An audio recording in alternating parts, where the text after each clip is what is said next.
یہ وہ مرحلہ نہیں ہے کہ جہاں کسی مال غنیمت کی لالچ میں دوڑو. یہاں کچھ ملنے والا نہیں ہے، یہاں جان دینا ہے.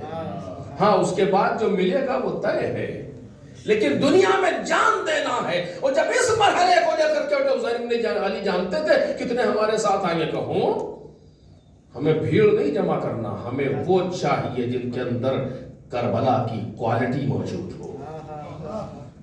وہی شاعر نے خوب کہا کہ مال اسلام نے بانٹا تو چلی بھیڑ کی بھیڑ، اور خون اسلام نے مانگا تو بہتا نہیں. ہم یہ چاہتے ہیں کہ روز اول جو قدم اٹھاؤ وہ سوچ سمجھ کے اٹھاؤ، جو سوچ سمجھ کے اٹھاؤ. بس میرے عزیزو، کیوں؟ اگر تم اپنا سرپرست اللہ کو مانتے ہو تو سوچ سمجھ کے مانو کہ پھر اس کے علاوہ کوئی اور سرپرست نہیں ہو سکتا.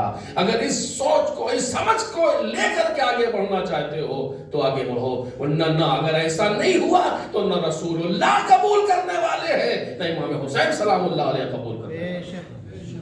آج بھی وہی مزاج ہے، مزاج نبوی بھی وہی ہے، مزاج حسینی بھی وہی ہے. اگر اس فرش عزا پر آ رہے ہو تو سوچ سمجھ کے آؤ، توجہ سوچ سمجھ کے آؤ. اور اگر آئے ہو تو حسین ابن علی سے مزاج مانگو کہ مولا مجھے وہی مزاج دے دے، وہی اسلوب دے دے جو آپ کے ساتھ رہنے والوں کا تھا. تو پھر اتنے پکے لوگ، عجیب ہے. کہنے سنو، جس کا جہاں دل چاہے چلا جائے. میں تم سب کو اذن دیتا ہوں، اذنت لکم لا ومام علی علیکم، کوئی ہماری بیعت تمہارے اوپر نہیں ہے. اس رات کی تاریکی کو سواری بناؤ اور چلے جاؤ. سارے ساتھی سناٹے میں آ گئے، آخر ہوا کیا؟ کوئی سوء ادب ہو گیا، کوئی ہم سے گستاخی ہو گئی کہ مولا کیا کہہ رہے ہیں آخر؟ وہ بھی شب عاشور. آج لوگ کہہ دیتے ہیں کہ امام حسین آزمانے کے لیے کہہ رہے تھے. آزمائیں گے امام حسین؟ ان 3 دن کے بھوکوں کو آزمائیں گے؟ اب ان 3 دن کے پیاسوں کو آزمائیں گے حسین ابن علی؟ امام کے جملے ہیں قیامت تک کے لیے رزق معرفت دے رہے ہیں. پہچانو کہ امام کسے کہتے ہیں. ایسے خطرناک ماحول میں بھی جب کسی کی ضرورت محسوس نہ کرے جو انسان، اسے امام کہتے ہیں. ایسے ماحول میں بھی کل کوئی یہ نہ لکھ دے کہ حسین کو ان 72 کی ضرورت تھی. جی نہیں، ایسا نہیں ہے. اور کیوں کہہ رہا ہوں؟ انہی بامعرفت لوگوں کے جواب سے کہہ رہا ہوں. پوری ذمہ داری سے بات کر رہا ہوں. میں نے نہیں دیکھا عزیزو، کہیں آپ دکھا دیں گے تو میں نہیں پڑھوں گا کہ کسی نے پلٹ کے یہ کہا ہو ان 72 میں سے کہ ہم آقا ہم چلے جائیں گے تو آپ آخر کیا کریں گے. کسی ایک نے تو کہا ہوتا ایسا کہ مولا یہ 30,000 کا لشکر ہے، آپ اکیلے ہیں فرزند رسول، یہ بیویاں ہیں، بچے ہیں، اگر ہم لوگ چلے گئے تو آپ کیا کریں گے؟ کوئی ایک نہیں کہہ رہا ہے. کم از کم میں نے نہیں دیکھا ہے آج تک. آپ اٹھا کر دیکھیے کربلا. سب سے پہلا جو شخص بولا وہ کون تھا؟ کسی میں ہمت نہیں تھی جو حسین ابن علی کے سامنے کچھ کہہ سکتا. روب امامت مانے.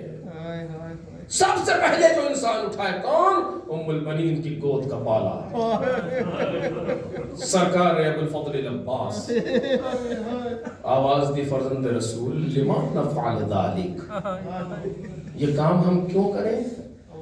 مطلب آپ کو چھوڑ کے چلے جائیں، یہ کام کیوں کریں؟ لنبقى بعدک، تاکہ آپ کے بعد ہم باقی رہیں. لا ارانا اللہ ذالک اليوم ابدا. خدا ہمیں کبھی ایسا دن نہ دکھائے،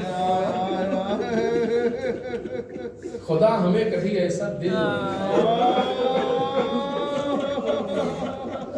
عزیزوں پڑھنا تو کچھ اور چاہیے تھا، لیکن بس یہاں تک بات آئی ہے. 2 جملے اسی حوالے سے. شاید امام زمان سلام اللہ علیہ کو یہ ذکر پسند ہے.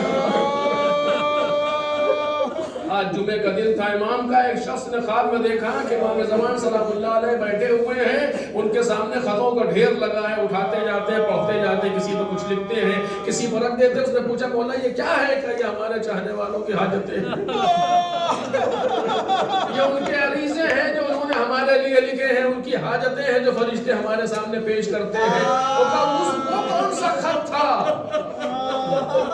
وہ کون سا خط تھا جس کو پڑھ کر کے آپ کھڑے ہو گئے اور آپ نے چوما؟ آپ سنیں کہ امام فرماتے ہیں اس خط میں ہمیں